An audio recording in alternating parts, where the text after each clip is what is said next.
तो चलिए बिना वक्त गंवाए सीधे आज के मुद्दे पे आते हैं। आज के इस विश्लेषण में हम एक ऐसी घटना की गहराई में जाएंगे जिसने पिछले कुछ दिनों में सबका ध्यान अपनी तरफ खींचा है। ये कहानी है सड़कों की, राजनीति की और इन सब के बीच पिसने वाले आम नागरिक की। हमने अक्सर देखा है कि रोजमर्रा की भागदौड़ और बड़े वीआईपी मूवमेंट्स के बीच जब टकराव होता है तो स्थिति कितनी तनावपूर्ण हो जाती है। तो आखिर इस पूरे घटनाचक्र के मायने क्या हैं? आइए बिना किसी पक्षपात के इस पूरे मामले को समझते हैं। तो चलिए एकदम शुरुआत से इसे देखते हैं और समझते हैं कि आखिर चिंगारी कहां से भड़की। गेट आउट ऑफ हियर, जाकर मैदान में बोलिए। अब सुनने में तो ये किसी बॉलीवुड फिल्म का बड़ा ही ड्रामेटिक डायलॉग लगता है, लेकिन नहीं, ये मुंबई की भरी दोपहरी में एक सड़क पर फंसी एक बेहद परेशान और हताश मां की बिल्कुल असली आवाज है। ये आवाज उस गुस्से को, उस झुंझलाहट को दर्शाती है जो तब पैदा होती है जब किसी आम नागरिक को अपने बेहद जरूरी कामों के बीच अचानक एक बड़े राजनीतिक प्रदर्शन की वजह से सड़क पर ही रोक दिया जाता है। अब आगे बढ़ते हैं और देखते हैं कि ये पूरा मामला आखिर आगे कैसे बढ़ा। वायरल वीडियो का सच, मुंबई के वर्ली इलाके में जो ये ट्रैफिक टकराव हुआ, उसकी आखिर सच्चाई क्या है? आइए थोड़ी देर के लिए जज्बातों को किनारे रखते हैं और फैक्ट्स के आधार पर इस पूरी घटना को डिकोड करते हैं। क्योंकि सच मानिए, ये सिर्फ एक वायरल रील या वीडियो का मामला नहीं है। ये उस स्थिति का एक जीता जागता उदाहरण है जहां प्रशासन, राजनीति और आम जनता का आमना सामना सीधा सड़क पर होता है। अगर हम टाइमलाइन पर नजर डालें तो चीजें बेहद तेजी से आगे बढ़ीं। सबसे पहले एक राजनीतिक रैली की वजह से ट्रैफिक पूरी तरह से रोक दिया गया। गाड़ियां काफी देर तक एक ही जगह पर रुकी रहीं। इसी बीच एक महिला जिसे अपने बच्चे को स्कूल से लाना था, अचानक उसका सब्र जवाब दे गया।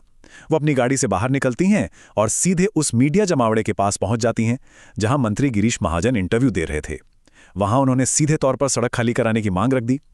जब वहां मौजूद पुलिस ने बीच बचाव करना चाहा और उन्हें अपनी आवाज नीची करने को कहा तो उन्होंने पीछे हटने से साफ इनकार कर दिया और बस वहीं से एक बेहद तीखी बहस शुरू हो गई। और यहाँ पे जो बात सबसे ज्यादा समझने वाली है वो ये दिखाती है कि आम इंसान को इसकी कितनी भारी कीमत चुकानी पड़ती है। पूरा 1 घंटा। अब ध्यान देने वाली बात यह है कि यह सिर्फ एक संख्या नहीं है। इस नागरिक के बयान के मुताबिक वो पूरे 60 मिनट तक इस भयंकर जाम में फंसी रहीं। वो भी तब जब उन्हें अपने बच्चे को पिकअप करने जाना था। ये सोचना ही कितना परेशान करने वाला है कि पास ही में एक बड़ा सा खाली मैदान मौजूद हो और उसके बावजूद बीच सड़क पर इस तरह 1 घंटे तक फंसे रहना पड़े। ये स्थिति किसी को भी पूरी तरह से हताश करने के लिए काफी है। खैर, अब हम एक थोड़े व्यापक और बड़े विषय की तरफ रुख करते हैं। सड़क पर वीआईपी कल्चर और उससे जुड़ी व्यवस्थागत निराशा। ये किसी एक दिन या सिर्फ एक व्यक्ति का मुद्दा नहीं रह गया है, बल्कि ये उस लगातार होने वाले टकराव का एक छोटा सा हिस्सा है जो हमें अपने शहरों में वीआईपी मूवमेंट और ट्रैफिक की समस्याओं के बीच रोजाना देखने को मिलता है। इस पूरे विवाद ने मुख्य रूप से 3 बेहद जरूरी शिकायतों को जन्म दिया है। पहली, राजनीतिक प्रदर्शनों के लिए पब्लिक रोड्स को पूरी तरह से ब्लॉक कर देना। दूसरी, ठीक पास में ही एक बड़ा खाली मैदान होने के बावजूद उसका बिल्कुल भी उपयोग न करना। और तीसरी, सबसे अहम बात, वीआईपी गतिविधियों के कारण रोजाना सफर करने वाले लोगों का ट्रैफिक में एक तरह से बंधक बन जाना। यह अपने आप में एक बहुत बड़ा सवाल खड़ा करता है कि आखिर सड़कें पब्लिक की सुविधा के लिए हैं या किसी निजी और राजनीतिक मंच के रूप में इस्तेमाल होने के लिए। लेकिन देखिए, हर घटना के पीछे कोई ना कोई वजह जरूर होती है। इस ट्रैफिक जाम और उसके बाद हुए इस पूरे हंगामे का भी एक राजनीतिक संदर्भ है जिसे निष्पक्ष रूप से समझना बहुत जरूरी है। आखिर वो कौन सी वजह थी जिसने इतने बड़े प्रदर्शन की नींव रखी?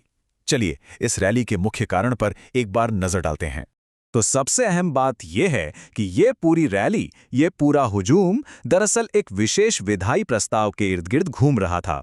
33% महिला आरक्षण बिल।